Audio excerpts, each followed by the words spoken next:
لبه. سلام علیکم و رحمت الله. علیکم السلام و رحمت الله و برکاته. حضرت جان آذین خوبین؟ سلامت باشید، خیر برکتیت. سوال داشتم حضرت. مرحبا. نظافت در اسلام چی معنی دارد و چی معنی میاد؟ دیدگاه اسلام میفهمونده. سلامت باشید، خیر برکتیت. سلامت باشید. موفق باشید. نظافت یعنی چی؟ پاکیزگی، تازگی. حالا گفتیم که اون نفر کبر رو نفهمید، گفت که لباسی تازه و لباسی قیمت گران و دیگر گفت کبر است. نه، لباسی تازه، آزاده، گران. مدامی که پروردگار در حدیثی هست که پیامبر علیه السلام میگوید که خداوند بندهش رو دوست می‌دارد که به اون چیز داده باشد اثری دادهش رو ببیند.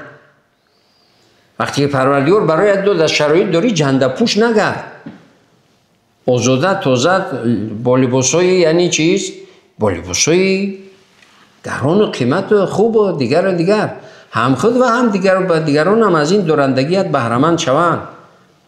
دورندگی در حاصلتی با برکت می شود که دیگران، یعنی هر نعمتی، حالا این دورندگی نعمت است، شکرش لازم است و شکر 4 رکن دارد.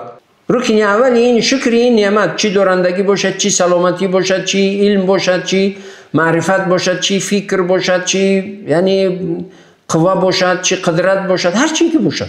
رکن اولش نسبت دادن این نعمت به پروردگار که این رو پروردگارم داده است. هذا من فضل ربی، این از فضل پروردگارم است. دورندگی را نگوید که این حیله و نیرنگ من هست، پروردگارم داده است و پروردگارم داده است میسنجد، امتحانم میگیرد. این یک. دیگه شکر گفتن اون نعمت که پروردگار شکرانه است که نعمت رو به من عطا کرده‌ای، عطا نموده‌ای.